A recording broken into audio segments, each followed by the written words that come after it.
नमस्कार, आप देख रहे हैं नेक्स्ट 9 न्यूज। मैं तुषार आपके साथ। भारत की राजनीति के एक चाणक्य हैं अमित शाह, तो वहीं भारत की ही राजनीति के एक रणनीतिकार भी हैं जिनका नाम है प्रशांत किशोर। 2014 में जब भारतीय जनता पार्टी ने पूरे देश भर में कमल खिलाया था, तो उसके पीछे एक मुख्य चेहरा था प्रशांत किशोर का, क्योंकि उन्होंने ही भारतीय जनता पार्टी के लिए प्लानिंग एंड प्लॉटिंग की थी, यानी कि पूरी रणनीति बनाई थी। आंकड़ों को समझना, आंकड़ों को खेलना और आंकड़ों को अपनी तरफ करना प्रशांत किशोर बेहद ही अच्छी तरह जानते हैं। वो भारतीय राजनीति के रणनीतिकार हैं और बेहद ही ऊंचे दर्जे के रणनीतिकार माने जाते हैं। अब आपको बताते हैं कि हम इनकी बात क्यों कर रहे हैं।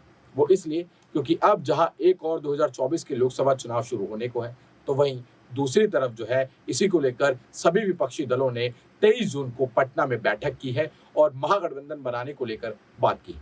आपको बता दें कि जो महागठबंधन की अगुवाई है ये नीतीश कुमार ने की। उन्होंने ही पहल की, उन्होंने ही सभी विपक्षी दलों से बातें की, उनको न्योता दिया और अपने सीएम आवास पर बुलाया पटना में, बिहार की राजधानी पटना में, और वहां पर बैठक की गई।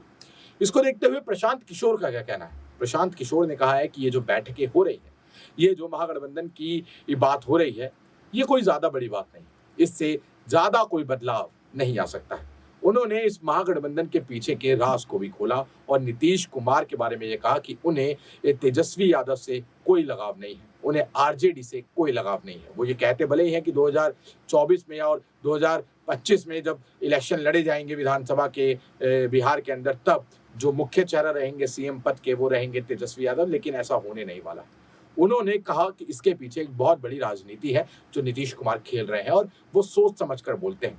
आखिर क्या है ये महागठबंधन के पीछे का राज और क्या है इनकी राजनीति? चलिए खुद प्रशांत किशोर के ही मुंह से सुन लेते हैं। वाला लोकसभा जो विधानसभा का चुनाव होगा वो कब होगा ये भी नहीं मालूम है, लेकिन वो आज की व्यवस्था में नया चुनाव नहीं होगा।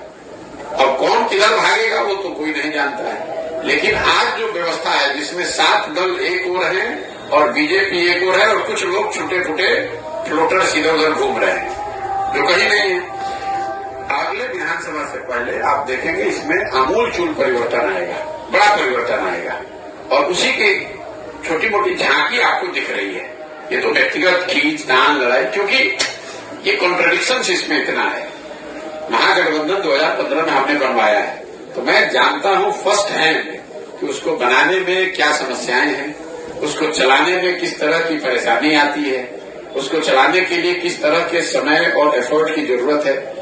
वो 3 दलों का महागठबंधन था, आपने अभी 7 दलों का महागठबंधन बनाया है। नीतीश कुमार ने महागठबंधन क्यों बनाया है इसको आप समझ लीजिए। इसकी 2 वजह। एक कि उनको ये इल्म है था, मुझे मार्च में मिले दिल्ली में, मैं आपको बता ही दे रहा हूं, पहले भी बताता रहा हूं लोगों को। मार्च में दिल्ली में मिले तभी बताया कि हम महागठबंधन बनाएंगे, आप आइए हमारे साथ। तभी दिल्ली में आकर मेरे से मिले, 3-4 घंटे मिले। उनको ये पता था या पता है कि अगर उस व्यवस्था में वो रहते तो 2024 में लोकसभा चुनाव जीतने के बाद सबसे पहले भाजपा उनको हटाती और ये कहती कि अब हमारा मुख्यमंत्री होगा, क्योंकि भाजपा की मजबूरी लोकसभा चुनाव तक है।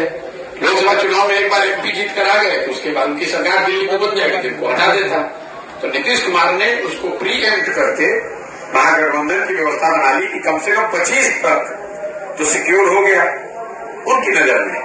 ये पहली व्यवस्था है। दूसरी जो आप लोग ये सुनते हैं, रोज पत्रकार हल्ला मचाते हैं कि नीतीश कुमार ने कहा कि तेजस्वी यादव के नेतृत्व में अगला चुनाव लड़ा जाएगा। लोगों को ये समझ में ही नहीं आ रहा कि वो क्यों कह रहे हैं। वो कह इसलिए रहे हैं कि नीतीश कुमार बिना सोचे समझे कोई बात नहीं करते। ये नीतीश कुमार इसलिए कह रहे हैं, उनको कोई तेजस्वी यादव से प्रेम नहीं है, ना वो आरजेडी के कभी वो समर्थक हो सकते हैं अपने जीवन में।